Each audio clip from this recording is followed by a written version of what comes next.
Hey, what's up, y'all? Yeah, this is Antoine here for a whole nother, well, pretty much Starborn, like I said, I'm here and I'm sick as a goddamn dog for real.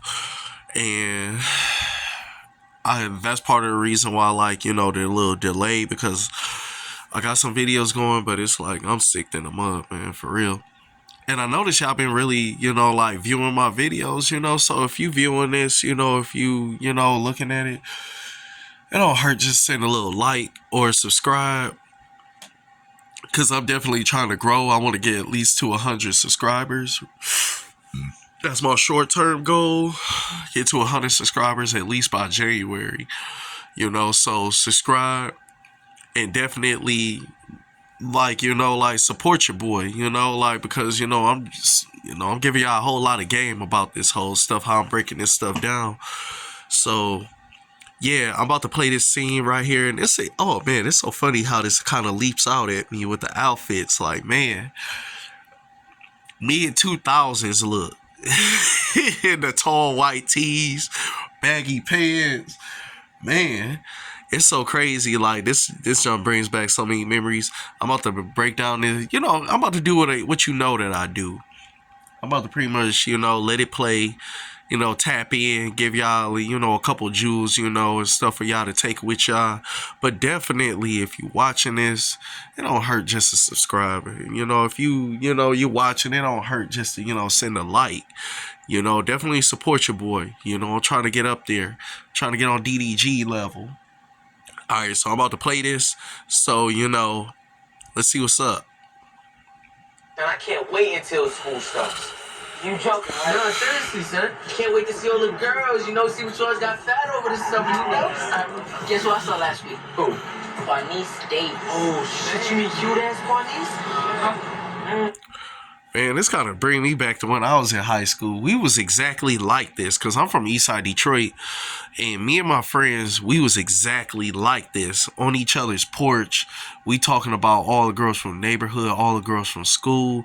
We used to come, like if you go from like 6th to 7th grade, you be like, dang, like genetic glow ups was a mug for real because like, and it was so funny because like I actually went through kind of like a genetic glow up because like I hit like a growth spurt and I was like 6 feet tall in 6th grade. Like I'm talking about right now, I'm about 6'4", but like man, like them genetic glow ups be a mug. And I remember there used to be girls where you be like, you wouldn't even look at it, and then you be saying like, dang, like she done grew some, she done grew a little something. So this kind of brings me back to a whole lot of stuff for real. She fat? Got titties too. I'm definitely tapping that pussy now. Y'all watch. I'm gonna be all up with Juanice to shit like this. Baby, that thing. It's like you tried to do last year, right? Fuck you, nigga. Only halfway tried. So, Mike, who you getting with this shit? Stinking ass up. What's her name? Tina. Tina Jenkins? What's bad about Tina? I'm not saying that ain't bad. Oh, man. Michael the type of dude where he like, she ain't got to be the most baddest thing so long as she the most loyal thing. And that takes a whole lot of character and heart because like Michael, oh man, I got so many videos on Michael and I got so many videos on everybody. It's so crazy because it's just like, man, I can see myself going a whole year analyzing this whole entire series. But Michael, he kind of reminds me of me, and I don't know what his zodiac sign is because, like, look, let y'all kind of know I'm kind of like into that whole spiritual stuff. So, like, most Aquariuses, we don't care about the whole bells and whistles. What we care about is your loyalty, like your heart, your character. Like, we can forego a lot. I'm talking about, I remember the longest relationship I was in was with a woman who would be considered overweight, but not to me though, because like honestly, my type, these are my standards. Okay, have a cute face and your ass gotta poke out more than your titties and your stomach, and we could deal with something. You could be big with that, like you could take that, straight up. We could ride that till the wheels fall off. But beyond that, I look at your character. I look at your, like if you really for me or not. And I could tell Michael is that type of dude where like Michael is like, okay, yeah, I ain't going for just, you know, the girls with the whole look.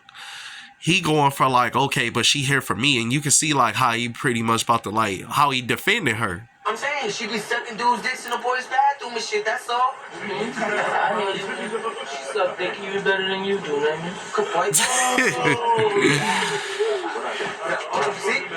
Yeah, man. Chill. Don't break this shit. I just bought this so bad. Yo, Michael, son, if I ain't had this shit on, I'd fuck with what? Man, we was just like this. I swear this stuff bring back memories, man. We used to like snap on each other, then we try to like body shot each other, and it'll be all good, man. Like, I don't know if it's just this social media stuff, but like, man, kids are way more sensitive nowadays. Like, man, if it was these kids that's right now, like naming it, Michael be down there about to go to war. Nah, they like, man, no, man, forget that. You hit me too hard. Like, everybody too goddamn sensitive today. But back in the day, we used to just like talk about each other's girls. We used to body shot each other. We used to fight each other. We used to be like, we couldn't be beefed out more than 24 hours with each other. Like, I don't know what happened, but like everybody is way too sensitive today. I swear. Little niggas ain't up to no good, is you? Mom. Yo, what up, Mom? Look here. First day of school coming up, right? Yeah, next week. So y'all need like school clothes and shit? Yeah. Yo, what's this for? You ain't hear me? New clothes. Whatever else you need to get. Damn, 200? Yo, thanks, Mom. Oh, you need to thank my man Marlos. He ain't want to see you little motherfuckers going ragged on the first day. I'm Marlo? Nah, man, no thanks. But you ain't gotta do nothing for it. No, thank you, man. Hey, yo. Let me kind of explain that to y'all. It isn't revealed until later on in the series, but like Michael's been violated. And a lot of people who violate people, they come off like they just the most nicest people on the planet. They come off like they the most generous, nicest, want to help you, all that type of stuff. And they wait for their opportune moment to pretty much pounce on you. And Mike, it's triggering him right now. Like, he looking at it like, okay, you acting like you nice, but like, you know, I don't believe that. You know, and that's how ingenious that David Simon had wrote this, because like none of this is really revealed until honestly season 6. Like, you had your suspicions, especially how, you know, Chris took care of his stepdad, but I'm gonna let this go. Let me show you something. I'll take his if you don't want it. I mean, I'll hold his for you. Yo, don't press, man. Don't press. Yeah, man, don't be looking desperate out here, man. Like, you know, like you on some. There's a difference between hustling and looking ridiculous out here. Just trust and believe. Like, don't be out here, you know, you got to still have your pride about you, you know, like, and yeah, it's nothing wrong with hustling and making a dollar, but you got to keep in mind there's a very fine line between hustling and looking straight up ridiculous out here. What the fuck is wrong with you, boy? You too good for Marlo. my money? Boy, you such a bitch ass punk, you worried about where my money come from. Look at that look. Mike looking at you like, nigga, I see you. Like, motherfucker, like you trying to play this whole role, and Mike was right. In season 6, Mike found out that he was right, especially when he found out with the whole Junebug situation, how Marlo really handles business. You know, like where he found out like, oh, you trying to play this thing, I'm a Robin Hood type character. But he like, yo, I see past you. Like, I see the truth.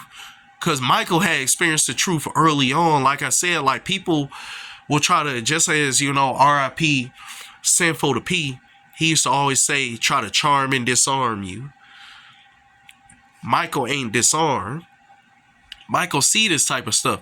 And what's kind of crazy, you know, is that a whole lot of women when you're in the dating world and a lot of black dudes be wondering like, why is black women like this? Why is black women like that?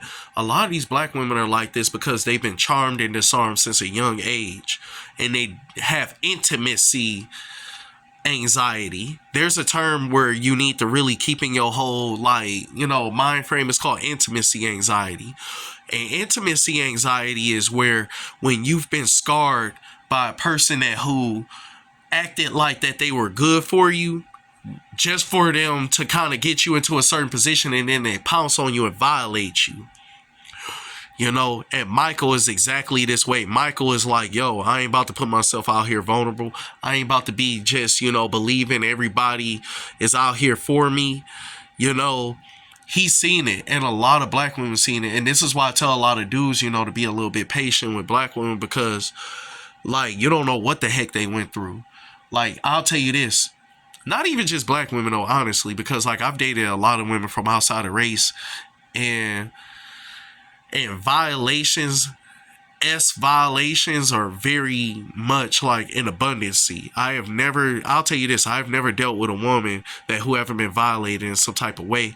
And when you really deal with these type of women, they don't know how to trust. They don't know how to surrender and trust you when you're genuinely trying to be there for them. There's women out here who been violated by family members that they think that are best friends, and they think that they friends and family, they buying them things, they taking them places, they thinking that they are helping hand, but all the while it was just a plot for them down the line to pretty much violate them. And this is where Mike is at. And this is why I tell a lot of dudes to try to understand and not to take nothing personal.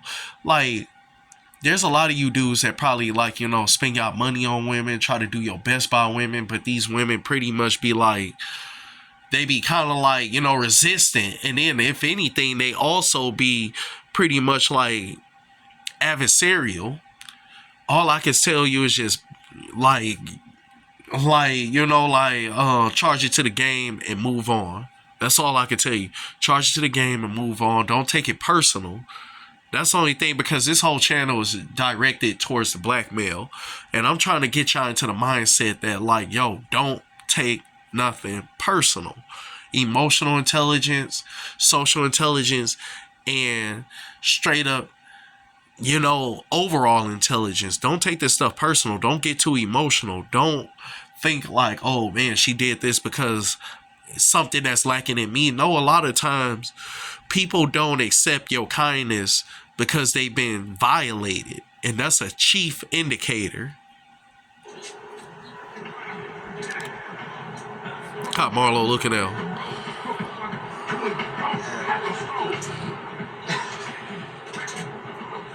Look at Chris. Man, I sometimes be thinking man, just like I said in my past video about with Chris, man, Marlo probably had a time machine and got this dude from the plantation. Chris just looks just a grimy plantation just dude or something. He just he taking all that plantation rage out on motherfuckers. But the actor that plays Chris, he's actually African, and I'm not sure how much so, but man, you could just see it. He's no nonsense. And it's so funny because people used to tell me all the time, they'd be like, man, you look like you from Africa. I'd be like, really? I was from what? They were like, man, you got that Asiatic grimy look. And I'll be like, is that a good thing? I don't know. Shit, but Chris is one of those special characters. Look at how he's looking at him. And when you really go through this whole entire series, and especially this season, you'll come to find out that it's hard to tell if Marlo is really the boss. And I got many theories on that. Marlo had to, I'm going to do another, I got another video coming up.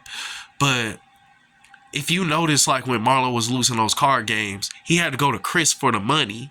And Chris was yo, I need about 100.5. He said 100.5. He was yeah, I believe more so there's so many subtle clues here, but Marlo isn't the total boss. Chris is a joint boss. Marlo is the figurehead. Basically, I would say it like this. Marlo is the president, Chris is the Senate, and the dang Supreme Court. Like, You know what thing, shorty? You cool.